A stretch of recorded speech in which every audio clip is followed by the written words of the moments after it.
You text someone twice in one day, and somewhere around that second message, your thumb just hovers a second too long. You reread what you wrote. You start quietly wondering if you sound needy or clingy or like you're asking for too much of somebody's ordinary Tuesday. So you tack a little no worries if not onto the end of a completely normal question, just in case. Just in case, what exactly? Nobody has asked you to justify existing this week, and yet here you are, doing it anyway, over a text about dinner, drafting and redrafting a single sentence that any reasonable person would answer in about 4 seconds without a second thought. Most people would look at that and call it being considerate, easy to be around, low maintenance. And on the surface, sure, that's exactly what it looks like. Someone thoughtful, someone who doesn't want to be any trouble. But underneath the courtesy, there's usually something heavier running the whole show, and it isn't really about being polite at all. It's a quiet background conviction that your presence costs people something, that there's a tab running the whole time you're in the room, and the bill is going to come due whether you want it to or not. And here is what makes this particular pattern so strange compared to a lot of the others people talk about online. It survives contact with evidence. Think about how odd that actually is. Someone can love you well, show up for you again and again, look you in the eye and tell you outright that you are not a burden, that they want you here, and somehow none of it fully lands. You'll thank them and you'll mean it, and then 5 minutes later that same low hum is still going underneath, whispering that the reassurance is true for everyone else they've ever said it to, just not quite for you. That is a very peculiar kind of stubbornness. Most beliefs update when you hand them enough contradicting proof. That's what beliefs are supposed to do. This one doesn't. This one quietly filters the proof out before it ever gets a chance to count. So the real question is where that filter got installed. Usually somewhere pretty early, and usually somewhere pretty ordinary. This almost never needs a dramatic flashback. Picture a home where the love was genuinely there, but the attention was thin. Spread across parents working long hours, or siblings whose needs were simply louder, or a parent quietly carrying something heavy of their own that ate up most of the emotional room in the house. Nobody was cruel. There just wasn't much bandwidth left over by the end of the day. In a house like that, a kid gets remarkably good, remarkably fast, at reading the room before they open their mouth. Is now an okay time? Does this look like a good moment to need something? And when the honest answer is not right now, often enough, a small thing happens that shapes everything after. The kid doesn't stop needing things. Nobody stops needing things. They just learn to shrink the need down small enough that it stops registering as a request at all. Sometimes it's even quieter than a busy house. Sometimes it's a single offhand comment, repeated just enough times to harden. A parent joking, warmly even, that this one was a lot. A sigh at exactly the wrong moment in the middle of a meltdown. A light comparison to a sibling who never seemed to give anyone any trouble. And here's the thing about kids. They don't do nuance. They can't yet file that away as one tired adult having one tired evening at the end of a long week. They file it as information, data about how much of themselves is actually welcome. And then they spend the next couple of decades quietly editing themselves down to fit the number they came up with. This exact feeling has been studied carefully, and it has a name. There's a psychologist named Thomas Joyner who spent years researching it, and he called it perceived burdensomeness. The belief that your existence is a cost to the people around you. And notice that word, perceived, because it's carrying the whole thing. This was never an accurate accounting of how much space you actually take up in other people's lives. It's a belief that got treated like an audited fact. Joyner's work takes it seriously, and I want to be straight with you about why. Because it matters. He studies it because this feeling tends to travel alongside real disconnection and real pain, not because the belief itself is anywhere close to true. So I'm going to say one honest thing here, and then we'll come back to the everyday version. If this is landing hard right now, if it's landing somewhere deeper than dinner plans and brunch, please pause this and talk to a real person about it, someone you trust or a professional. That feeling deserves an actual human being's attention, not a video. There's nothing weak in that. It might be the least burdensome thing you ever do. Okay, deep breath. Back to the everyday version, because most of you watching aren't in a crisis. You're just quietly exhausted from feeling like an inconvenience at brunch. And this is where it honestly gets a little funny, in a bleak sort of way, because the adult version of that kid develops some very specific and very recognizable moves. The first one is pre-canceling, ending plans a little early so nobody has to get tired of you first, getting out before you can become too much.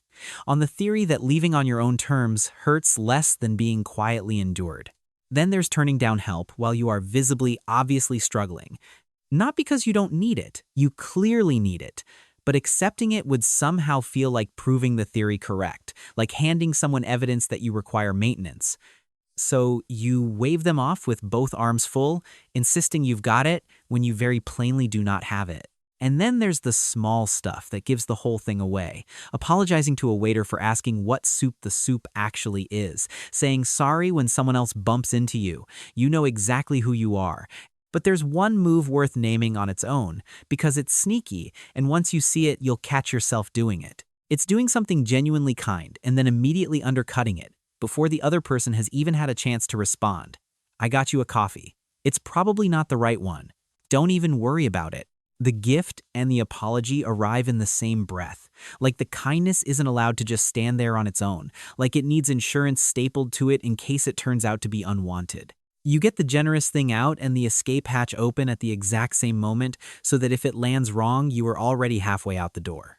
Romantic relationships bring the whole thing to a boil faster than friendships do, mostly because a partner is right there every single day. Close enough that the math has to run constantly instead of every now and then. Getting sick turns into a small crisis of conscience. Not the illness. The part where somebody has to bring you soup and rearrange their evening around you. A partner offering comfort during a genuinely hard week can somehow feel like being handed an invoice you didn't want.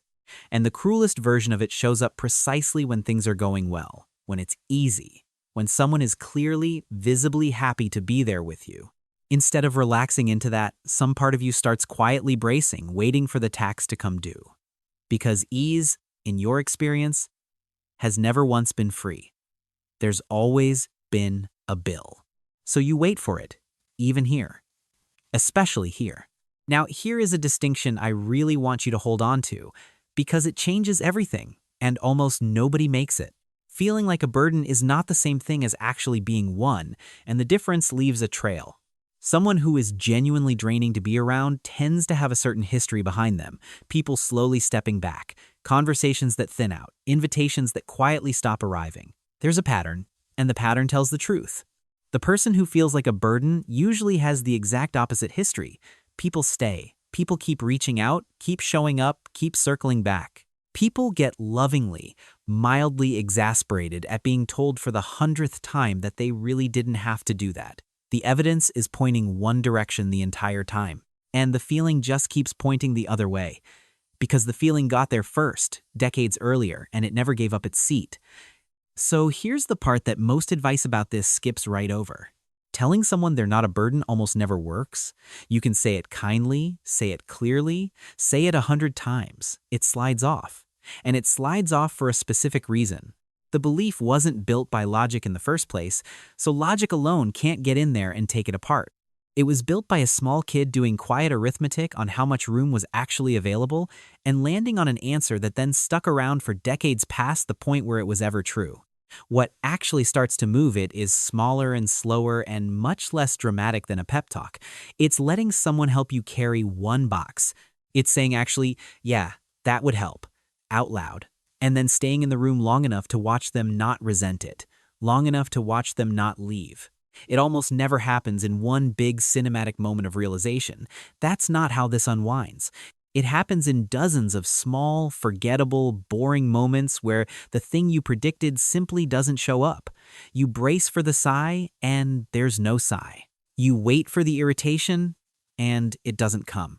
You accept the help, and the person is just glad to have helped. And very, very slowly, the nervous system starts updating the file, not because you argued it into submission, because you gave it new evidence over and over and stayed present long enough for the new evidence to actually count. There's also a quiet grief tucked into all of this that doesn't get talked about much, and I don't want to skip it. It's the grief of realizing how much energy went into managing other people's imagined irritation. Energy spent scanning for a bill that mostly wasn't coming. Years of pre-apologizing for things nobody was ever actually upset about. Hours of your life spent editing sentences that any reasonable person would have answered in 4 seconds. That's not a small loss. All of that was energy that could have just gone toward being a person in the room, present, taking up your ordinary amount of space. It's okay to feel a little sad about that, even while you're in the middle of unlearning it. Maybe especially then. So if you have spent years being the reliable one, the low-maintenance one, the one who apologizes for texting twice, I want to leave you with this. None of that makes you a burden. It almost always means the opposite. It means you learned way too early, way too precisely, exactly how much room you were allowed to take up, and you have been carefully coloring inside that line ever since. But here's the thing about that line.